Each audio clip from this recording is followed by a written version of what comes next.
part of the paradise situation is that everybody is actually doing what their mission is. And their mission is always different for each individual person. Somebody's mission might be, to be the best carpenter ever. Somebody might be the best mom ever. Somebody might be the best teacher ever, second grade teacher. Somebody might be the best food grower ever. Somebody might be the best horticulturalist ever. That might be their goal. And each person who's incarnated on this planet, each soul, has a unique mission that is unique to that person. So when everybody is accomplishing their goal and their mission, what will inevitably happen is that we will be turned immediately into paradise. Because when we're not in our mission, when we're doing a false identity, then we're in stress, we're in pain, we're reaching for food that's not good for us, we're frustrated, we're angry, we're stressed out. All of that stuff is related to not doing what you love every day. So we got to get on to doing what we love every day. The picture of what it looks like on the earth itself is fruit trees everywhere in massive abundance for everybody, superfoods and super herbs in abundance for everybody, all grown with ormus, fragrances and herbage in people's homes so that when you walk into someone's homes, you're wafted with the most glorious scents of lavender, sage, and other yerba santa and other great aromatic herbs. All houses are constructed out of recycled materials that have been pulled out of landfills. We've taken all nuclear waste and we've launched it either to the center of the sun or imploded it with Brown's gas or something like that and gotten rid of it. We've used fungi to clean up all the oil spills and all the petroleum messes that have ever happened. We use fungi to clean up landfills. We use the technology of using spores and fungi to remediate pesticide-sprayed land, because the fungi and spores from the fungi, the medicinal mushrooms, can actually eat up the petrochemicals and convert them into nutrients.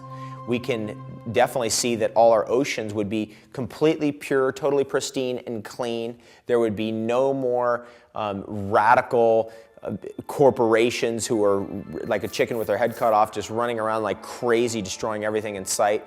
That would all disappear. We would end up in a situation where everybody would be somewhat agrarian, connected to the food they're growing and living on. All Ormus technologies would be available to everybody to grow the best food ever.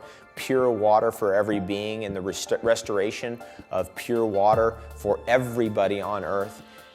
We would be in a situation also where the population would be, maybe we'd have to get into a situation where, hey, you can't have 18 kids, maybe 2 or 3 or something like that, so that we don't overpopulate ourselves and get into the similar mess we're in today.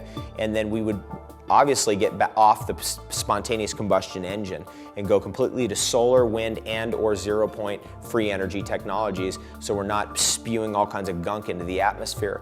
We would come completely off fire, so we wouldn't need fire anymore to cook our food and do all that kind of stuff, because cooking is just a complete waste of resources and time and actually turns our food into poison in most cases.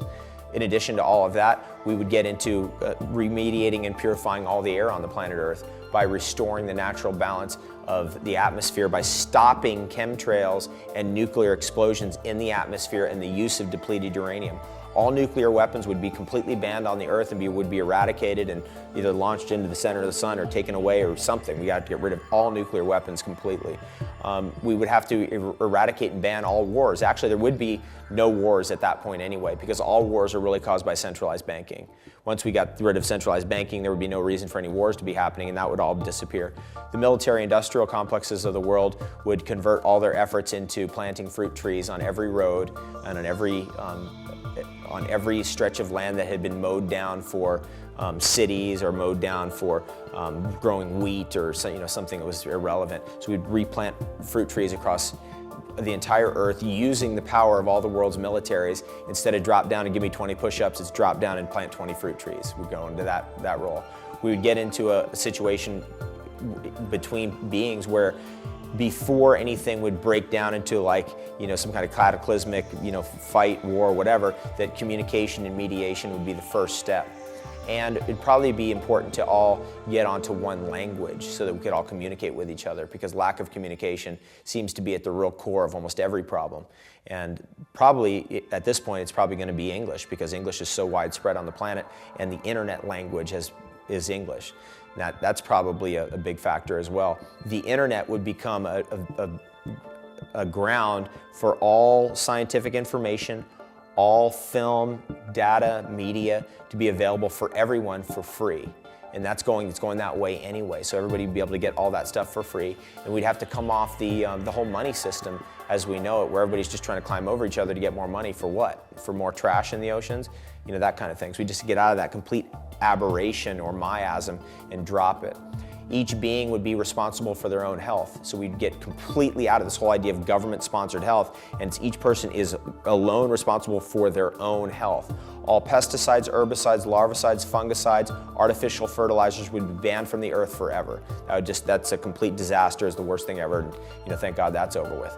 And we would finally come to a place where each person in their own life would be experiencing peace and bliss most of the time and actually wanting to be here. And the reason why we have chaos and disease and despair is because a lot of people don't even want to be here, so they just want to blow other people up and get out of here. And we would get out of that, so people would actually want to be incarnated on earth, and we'd get into a religious state or a spiritual state where there's not heaven over there somewhere, because we have all these religions that say heaven's over there and hell's right under here, because it is like that right now. People are in such pain that they want heaven to be far away from here, but in fact, really heaven is right here, right now, and hell is right here, right now. So we'd get out of this religious idea that we're going to ascend right over there, but in fact we would ascend and stay right here because this is where we want to be, because this is actually paradise finally. And we're going to get there. We will eventually get there. Some of us will be dragged kicking and screaming. Some of us will be stoked to get there soon.